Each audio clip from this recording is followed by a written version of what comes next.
Good evening. This is my Module 10 case study. And as we're going to explore the problem, first, let's summarize the case. And so what happened is Miguel, who was recently injured in the high school football team, was denied access to a class that he had previously enrolled in or was enrolled in due to his wheelchair accessibility and the issues that presented.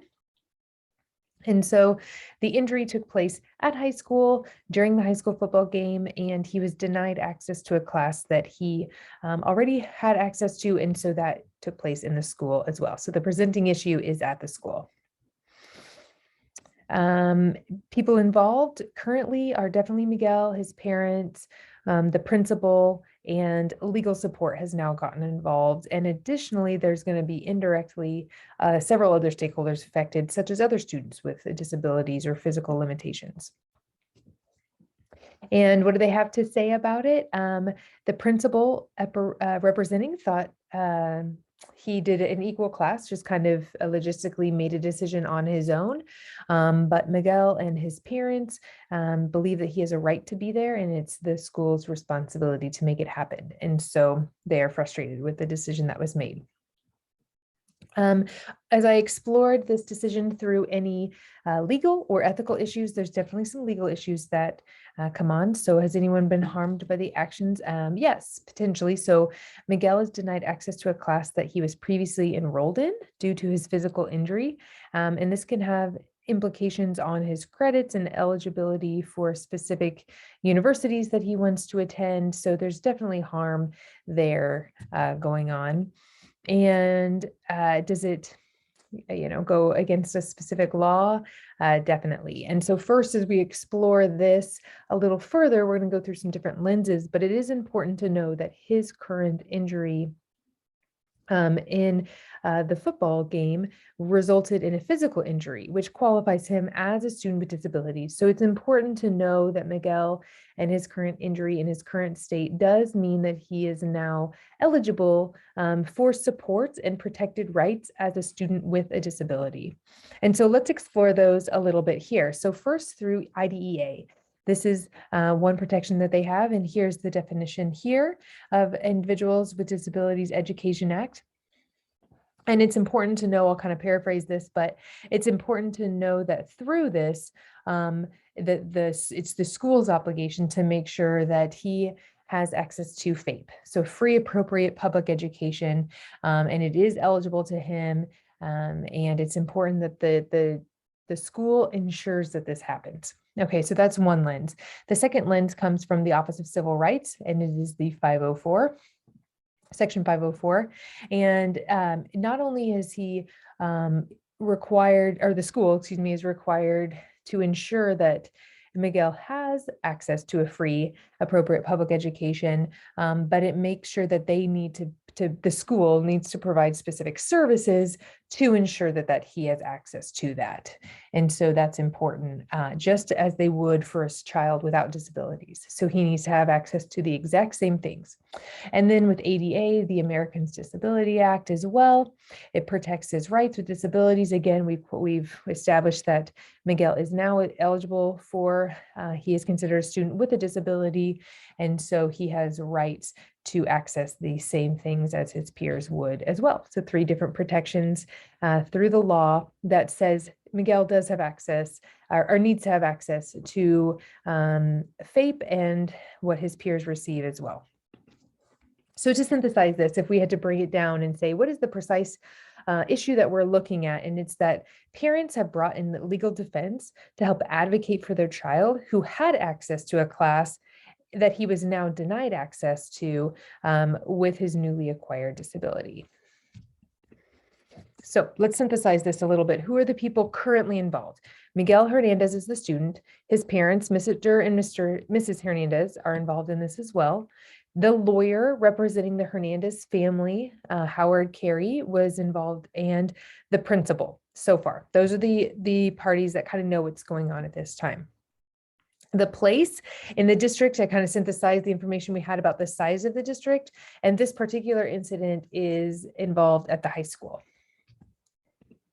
It's important to know here, going back to the place, that it was built in the 50s, which is why we're running into some of the issues on accessibility.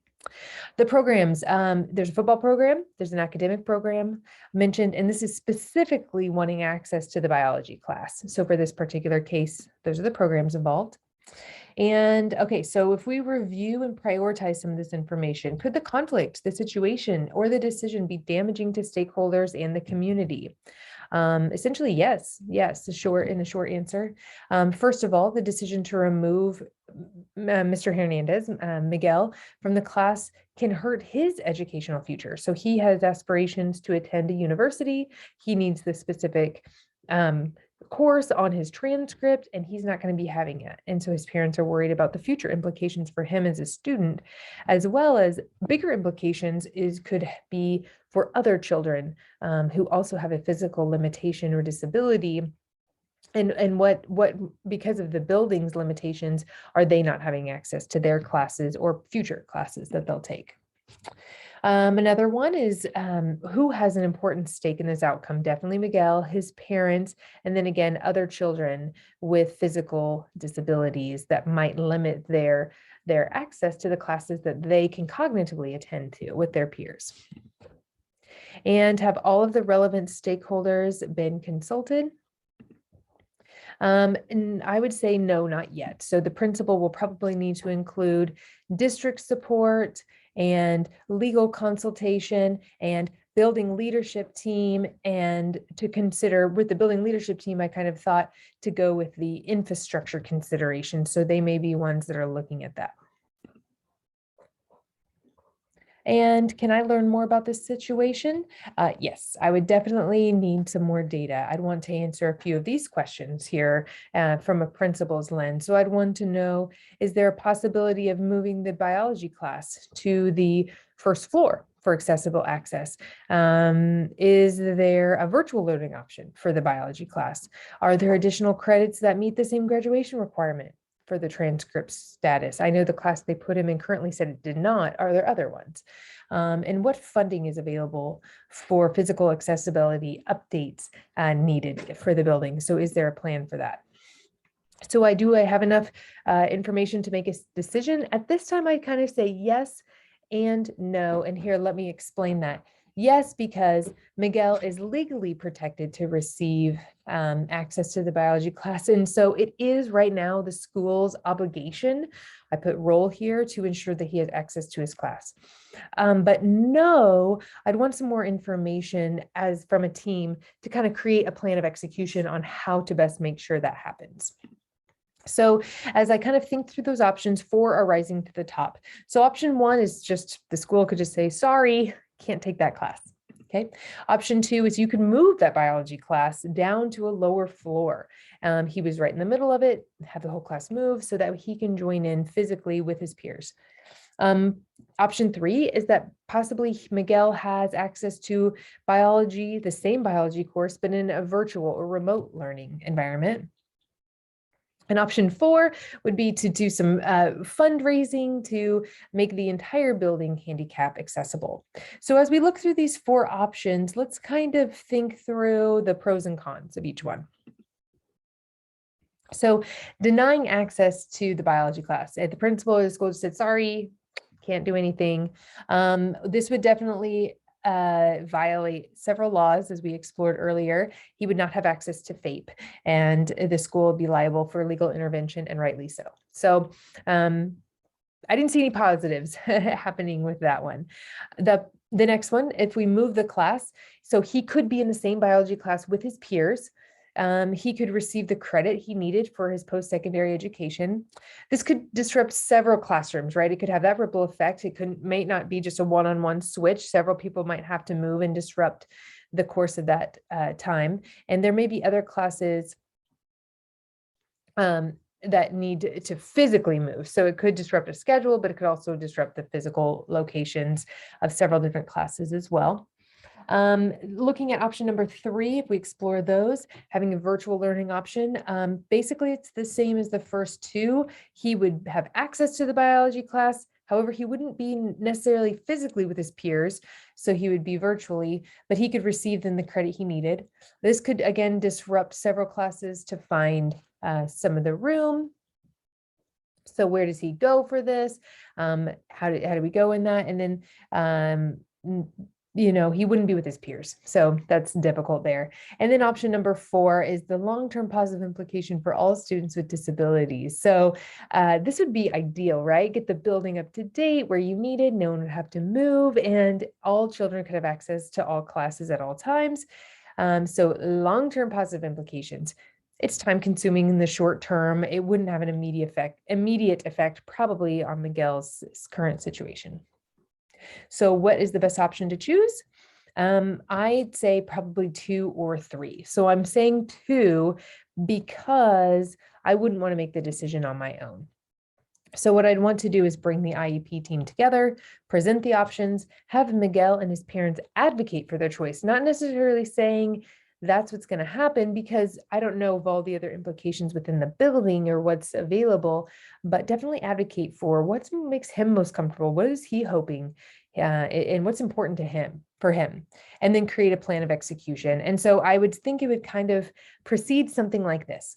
So create an IEP team for Miguel, because there might not be one yet, because this is a new injury and a limitation that he has.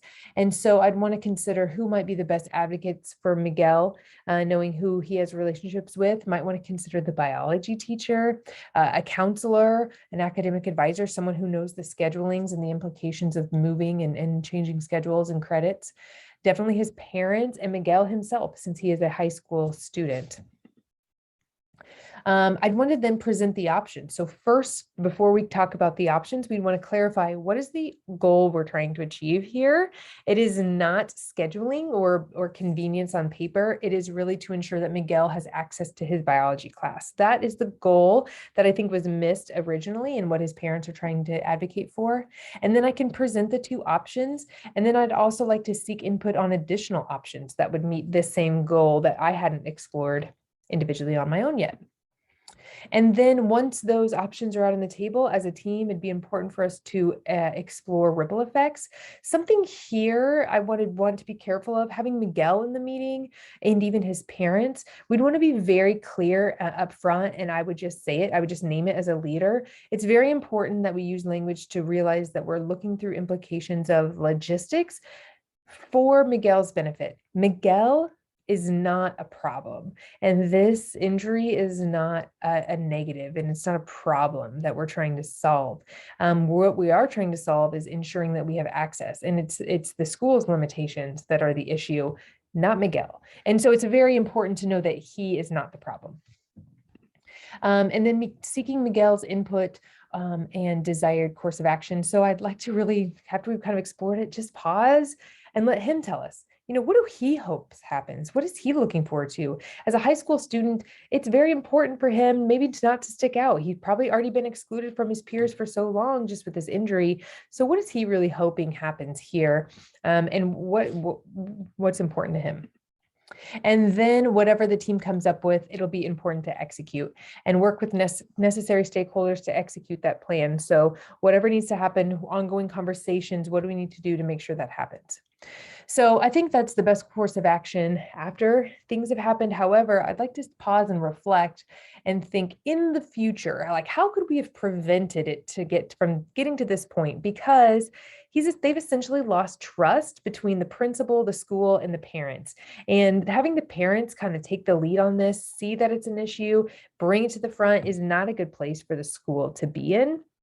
And building trust and just being, mindful of all students and making sure academics are accessible and successful outcomes for all learners. And so it sounds like he's already gone through enough trauma. He doesn't need to go through a legal issue as well. And so in the future, when this happens, it's the best course of action is just to not make any decisions on the fly. Bring the team together. They should have brought the team together, especially before Miguel was coming back into the school. This should have been part of that. Discuss the schedule, talked about, are there any things that are surprising or jumping out of you? And the parents could have had the opportunity to say something right then and there, and brainstorming could have happened before it got all the way to a legal implication. And so hopefully the principal learned from that, I know I would moving forward in this position. So thank you.